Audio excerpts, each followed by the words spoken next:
Hello friends, how are you? I hope guys you are good. Discuss करेंगे हिंदी, और हिंदी में आज का टॉपिक है संज्ञा, और इसके बारे में हम डिटेल में चर्चा करेंगे। संज्ञा जैसा टॉपिक जो आपको सुनने में बहुत इजी लगता है, आपको लगता है कि ये कोई पढ़ने वाली चीज़ है। संज्ञा, इसको तो हम बचपन से पढ़ते आए हैं, लेकिन यही टॉपिक जो देखने में और सुनने में बहुत ज़्यादा ईजी लगता है, यही आपको फंसा देता है एग्ज़ाम में। तो इससे रिलेटेड जो भी महत्वपूर्ण चीज़ें हैं, किस तरीके से आपको संज्ञा को पहचानना है, व्यक्तिवाचक जातिवाचक में किस तरीके से अंतर करना है, और कैसे आपको चीज़ों को सेपरेट करना है, उस सभी के बारे में आज हम इस वीडियो में डिस्कस करने वाले हैं। ठीक है, तो चलिए स्टार्ट कर लेते हैं। वीडियो पसंद आए तो लाइक शेयर आप लोग करेंगे ही, समझदार हैं सभी लोग। तो संज्ञा के बारे में आज हम जानेंगे। तो यहाँ पर संज्ञा, संसार की प्रत्येक वस्तु, स्थान, प्राणी को पहचानने के लिए मनुष्य ने उन्हें नाम दिया। आपको पता है कि इस संसार में, इस दुनिया में, इस जग में जितनी भी चीज़ें हैं, उन सभी चीज़ों को आप किस तरीके से पहचानते हैं, तो उन सभी के नाम हैं। सबके अलग अलग क्या हैं? नाम हैं। तो उन्हीं नामों के अकॉर्डिंग आप पहचानते हैं। और व्याकरण में जो नाम होता है उसी को हम संज्ञा कहते हैं। यानी संसार में जितनी भी चीज़ें हैं, उन सभी के अपने अपने एक पर्टिकुलर नाम दिए गए हैं। उन्हीं नाम के बेस पर ही हम उनकी पहचान करते हैं, यानी संज्ञा के बेस पर। तो हमें जो भी कोई चीज़ें दिखाई देती हैं, इस दुनिया में जितनी भी चीज़ें दिखाई देती हैं, वो सब क्या हैं? संज्ञा हैं। उनके सभी के अपने आप में कुछ ना कुछ नाम है, तो वो सब संज्ञा हैं। ठीक है, जैसे राहुल जा रहा है ताजमहल, राहुल जा रहा है और ताजमहल आगरा में है। तो यहाँ राहुल जो है एक नाम है, किसी व्यक्ति, किसी स्थान, किसी प्राणी के नाम को हम संज्ञा कहते हैं, या इनको पहचानने के लिए जो नाम दिए जाते हैं उनको हम संज्ञा कहते हैं। तो राहुल जा रहा है, राहुल एक नाम है, तो राहुल क्या है? यहाँ पर संज्ञा है। ताजमहल क्या है? संज्ञा है, क्योंकि एक पर्टिकुलर इमारत है ताजमहल, जिसका नाम रखा गया ताजमहल। तो ताजमहल क्या है? संज्ञा है। आगरा एक स्थान है, तो आगरा क्या हुआ? संज्ञा हुआ।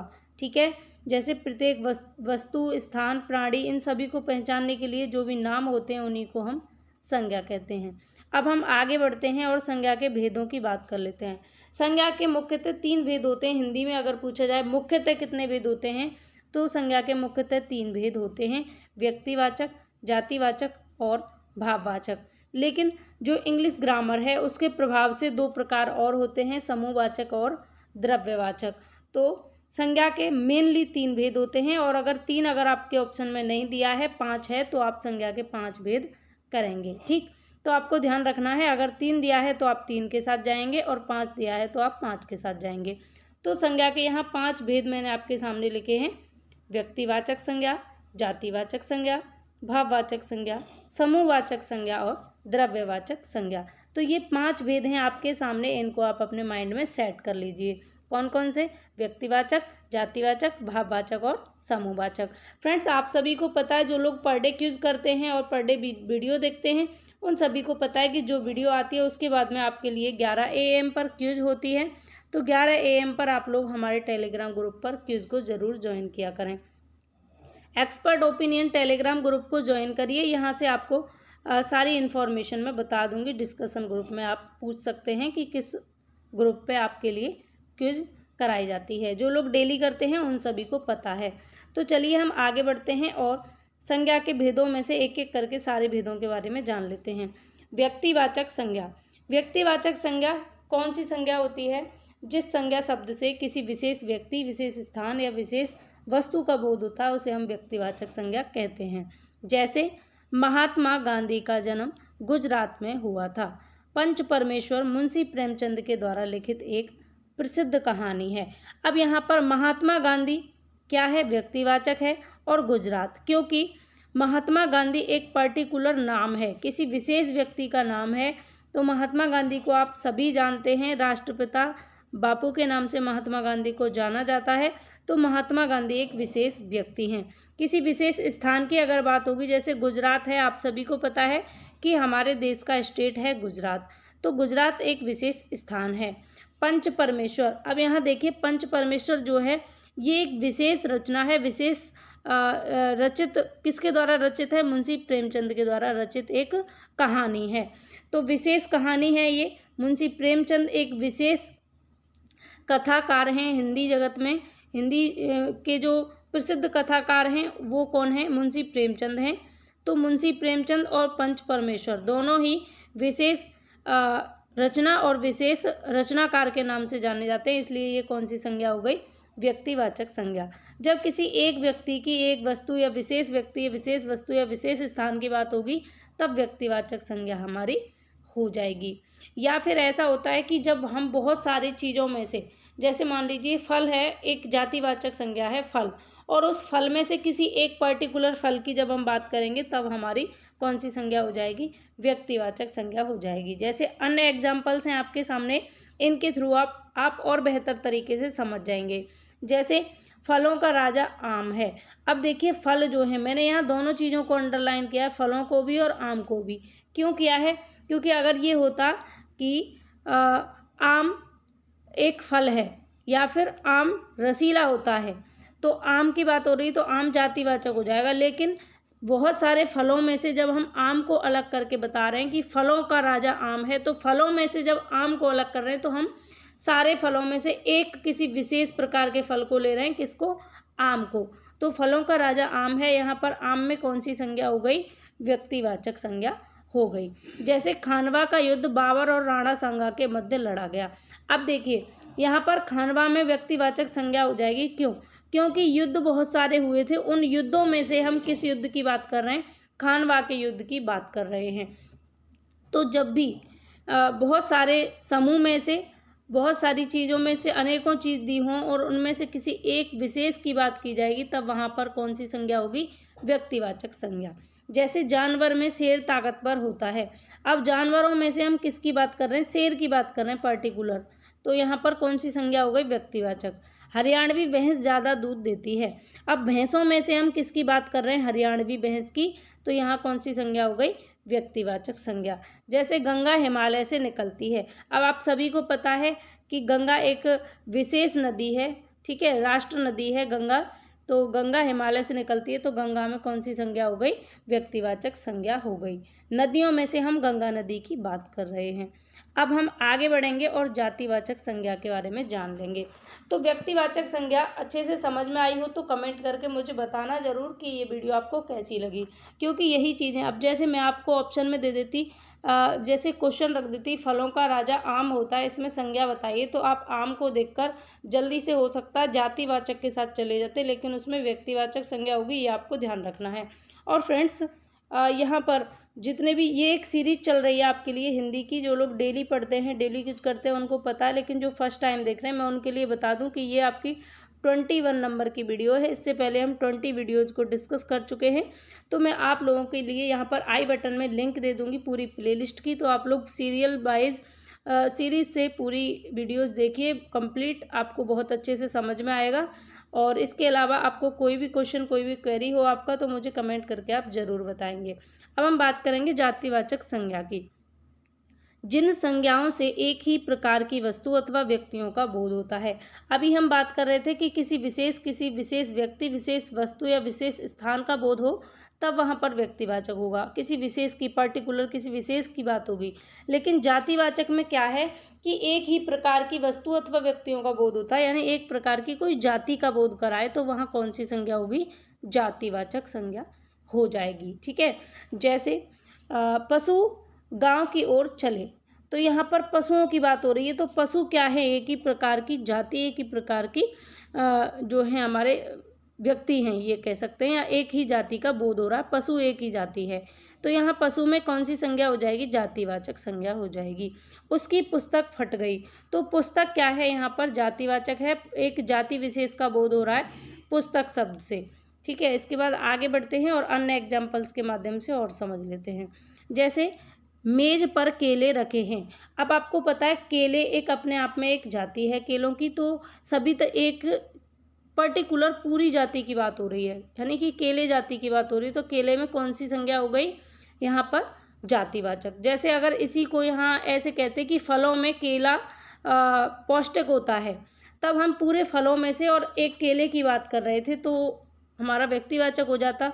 लेकिन यहाँ पर हम किसी अलग कोई फलों से केले को अलग नहीं कर रहे, यानी बहुत सारे फलों से केले को अलग नहीं कर रहे, इसलिए यहाँ जातिवाचक हो जाएगी। घोड़ा और गाय घास चर रहे हैं, तो घोड़ा और गाय में कौन सी संज्ञा हो जाएगी? जातिवाचक संज्ञा। शेर ताकतवर होता है, तो शेर ताकतवर होता है, इसमें कौन सी संज्ञा हो जाएगी? जातिवाचक। अब देखिए मैंने यहाँ आपको समझाने के लिए अलग अलग ऑप्शन और अलग अलग तरीके के एग्जाम्पल्स रखे हैं। तो जैसे जानवरों में शेर ताकतवर होता है, तो जानवरों से जब हम शेर को अलग करेंगे तो हमारी व्यक्तिवाचक हो जाएगी, लेकिन शेर ताकतवर होता है, इसमें यहाँ पर जातिवाचक हो जाएगी। जैसे आम रसीला होता है, अब देखिए आम रसीला होता है, इसमें कौन सी हो गई? जातिवाचक। और मैं कहूँ कि फलों में आम रसीला होता है, तब कौन सी हो जाएगी? व्यक्तिवाचक। आई होप कि आपको समझ में आ रहा होगा कि किस तरीके से आपको चीज़ों को अलग करना है और आपको बिल्कुल भी कंफ्यूज नहीं होना है। जब हम बहुत सारी एक कोई विशेष जाति होती है और उसमें से किसी एक की बात करते हैं तब व्यक्तिवाचक होता है, और जब पूरी जाति का बोध होता है तब क्या होता है? जातिवाचक संज्ञा हो जाती है। ठीक है, जैसे जब ऐसा होता है कि राम, रावण, कंस, विभीषण, जयचंद, हरिश्चंद्र, शेक्सपियर, सती सावित्री, कुंभकर्ण, ऐसे शब्दों का प्रयोग जब हम किसी वर्ग विशेष या अनेकों बहुतों के लिए करते हैं तब वहाँ पर व्यक्तिवाचक ना होकर जातिवाचक संज्ञा हो जाती है। ये भी आपको ध्यान रखना है।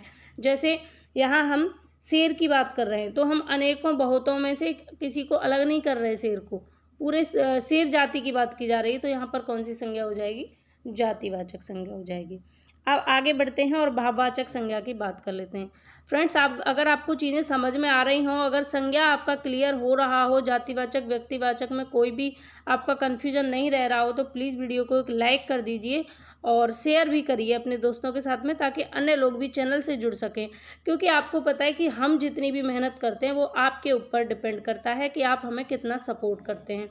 जितना आपका सपोर्ट रहता है हमें मोटिवेशन मिलता है, आपके लाइक शेयर से मोटिवेशन मिलता है और ज़्यादा हम आपके लिए बेहतर कंटेंट लाने का और बेहतर और ज़्यादा अच्छा आपके लिए देने का प्रयास करते हैं। तो प्लीज़ लाइक और शेयर बरकरार रखिए, जारी रखिए, जिससे हमें मोटिवेशन मिलता रहे। चलिए बात कर लेते हैं जातिवाचक संज्ञा की। जातिवाचक संज्ञा जिससे व्यक्ति या वस्तु के गुण, दोष, दशा, अवस्था व भाव का पता चले, यानी संज्ञा का वह रूप जिससे किसी व्यक्ति या वस्तु के गुणों का, उसके दोषों का, उसकी दशा का, उसकी अवस्था का, उसके भाव का पता चलता है, तो वहाँ कौन सी संज्ञा हो जाती है? भाववाचक संज्ञा हो जाती है। एक चीज़ और आपको ध्यान रखनी है भाववाचक संज्ञा के संदर्भ में, कि यहाँ अगर आपसे क्वेश्चन बन जाए कि ऐसी कौन सी संज्ञा है जो अस्पर्शी होती है, तो भाववाचक संज्ञा अस्पर्शी होती है। इसको आप स्पर्श नहीं कर सकते, छू नहीं सकते, टच नहीं कर सकते। जैसे बुढ़ापा हुआ, मिठास हुआ, बचपन, ऐसे शब्द हैं जिनको आप टच नहीं कर सकते। ये अनुभवजन्य होती है, इसका अनुभव नहीं किया जा सकता। जैसे भलाई, बुराई, खुशी, इन चीज़ों का कोई अनुभव आप नहीं कर सकते। और इसमें प्रत्यय लगा होता है, जैसे सुंदरता, गुरुत्व, सच्चाई। मोस्टली 99% इसमें प्रत्यय लगा होता है, 100% नहीं कहेंगे, 99%। और ऐसे भी होते हैं कुछ जो बिना प्रत्यय के भी होते हैं, जैसे उमंग, उल्लास, ये सारे शब्द ऐसे होते हैं जिनमें प्रत्यय नहीं लगा होता। लेकिन 90% ऐसी संज्ञा होती है, ऐसा उदाहरण होता है जिसमें प्रत्यय लगा होता है। अब हम एग्जाम्पल्स की बात कर लेते हैं। भाववाचक संज्ञा के एग्जाम्पल्स कौन कौन से हैं, जिससे आपको और बेहतर तरीके से समझ में आए। तो पहला है, मुझे बचपन से ही घुड़सवारी का शौक था। तो यहाँ जो घुड़सवारी शब्द है, इसमें आपको पता है कि यहाँ एक सेकंड, ये जो बचपन शब्द है, यहाँ घुड़सवारी नहीं होगा, बचपन।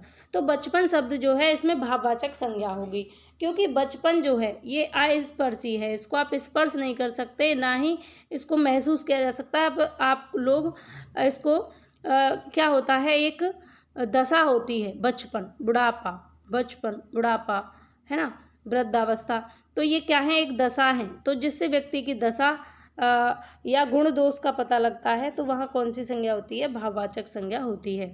जैसे स्वतंत्रता हमारा जन्मसिद्ध अधिकार है, तो स्वतंत्रता शब्द जो है इसमें भाववाचक संज्ञा हो जाएगी। ठीक है, अब हम आगे बढ़ते हैं और अन्य एग्जाम्पल्स देख लेते हैं। देखिए, जैसे घर की सजावट देखने योग्य है, तो ये जो सजावट शब्द है इसमें कौन सी संज्ञा हो जाएगी? भाववाचक संज्ञा हो जाएगी। ठीक, आगे है, जवानों का साहस देखकर दुश्मन भाग गया। तो साहस शब्द जो है इसमें कौन सी संज्ञा है? भाववाचक संज्ञा हो जाएगी। राम और श्याम में तनाव है, तो तनाव शब्द में कौन सी संज्ञा है? भाववाचक संज्ञा है। ताजमहल की सुंदरता देखने योग्य नहीं रही, तो सुंदरता शब्द जो है इसमें भाववाचक संज्ञा है। नेक्स्ट है, मनुष्यता और देवत्व की निशानी है। मनुष्यता देवत्व की निशानी है। तो मनुष्यता और देवत्व दोनों ही शब्दों में भाववाचक संज्ञा होगी। मनुष्यता में ता प्रत्यय लगा हुआ है और देवत्व में त्व प्रत्यय लगा हुआ है। ठीक है, ऐसे ही सुंदरता में भी ता प्रत्यय लगा हुआ है। वैसे ही सजावट में आवट प्रत्यय लगा हुआ है। ठीक है, इसी तरीके से अलग अलग शब्द होते हैं जिनमें 99% प्रत्यय लगा होता है भाववाचक संज्ञा को पहचानने के लिए। अब आगे आपके सामने है समूहवाचक संज्ञा। समूहवाचक संज्ञा जिस संज्ञा से वस्तु अथवा व्यक्ति के समूह और एकत्रित होने का बोध होता है। जहाँ पर एकत्रित होने का बोध हो, समूह का बोध हो, संघ की बात हो, जैसे पुलिस है, फौज है, कोई संगठन है, सभा की, समिति की, सेना की, पुंज की, जत्थे की, काफिले की, झुरमुट, कबीला, ऐसे शब्दों से अगर किसी भी वाक्य को दिखाया जा रहा है तो वहाँ पर आपकी समूहवाचक संज्ञा हो जाएगी। जैसे हमारे परिवार में 4 सदस्य हैं, तो यहाँ जो परिवार शब्द है इसमें समूहवाचक संज्ञा होगी, क्योंकि परिवार में समूह में लोग रहते हैं, सभी लोग मिलजुल कर रहते हैं, तो एक समूह का बोध कराता है परिवार, इसलिए यहाँ पर कौन सी संज्ञा हो जाएगी? समूहवाचक संज्ञा हो जाएगी। जैसे डाकुओं का ग्रोह पहाड़ी के पीछे छिपा है, तो ये ग्रोह शब्द जो है इसमें समूहवाचक संज्ञा होगी, क्योंकि डाकुओं के ग्रोह में बहुत सारे डाकू रहते हैं। आगे है आपके सामने नेताजी सभा को संबोधित कर रहे थे, तो ये जो सभा शब्द है, क्योंकि सभा में कोई एक व्यक्ति तो बैठा नहीं होगा, बहुत सारे लोग होंगे, झुंड की बात हो रही है, या फिर जहाँ लोग एकत्रित होते हैं वहाँ सभा होती है, तो सभा शब्द में कौन सी संज्ञा होगी? समूहवाचक संज्ञा होगी। आगे है कक्षा में कई छात्र छात्राएं हैं, तो कक्षा शब्द में कौन सी संज्ञा होगी? समूहवाचक संज्ञा।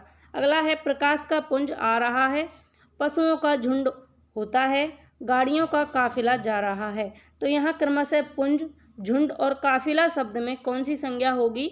समूहवाचक संज्ञा होगी। इसके लिए मैंने आपको कुछ शब्द भी बताए, जैसे एकत्रित होना अगर कहीं पे दिखाया जाए, संघ की बात की जाए, पुलिस की बात की जाए, फौज की, संगठन की, सभा की, समिति की, सेना की, पुंज की, जत्था, काफिला, कबीला या झुरमुट की, तो वहाँ पर हमेशा समूहवाचक संज्ञा हो जाएगी। आगे हम बात करेंगे द्रव्यवाचक संज्ञा की, और ये लास्ट आपका प्रकार है, फाइनल यहाँ पर आपका हो जाएगा। जिस संज्ञा से नाप तोल वाली वस्तु का बोध हो वहाँ पर कौन सी संज्ञा होगी? द्रव्यवाचक संज्ञा होगी, और इस संज्ञा में सामान्यतः बहुवचन नहीं होता। ये भी ध्यान रखना है, ये क्वेश्चन बन चुका है कि कौन सी संज्ञा में बहुवचन सामान्यतः नहीं होता, तो द्रव्यवाचक संज्ञा में सामान्यतः बहुवचन नहीं होता। जैसे सोना बहुत महंगा हो रहा है, मेरी चांदी की अंगूठी खो गई है, तो यहाँ सोना और चांदी में क्रमशः द्रव्यवाचक संज्ञा है।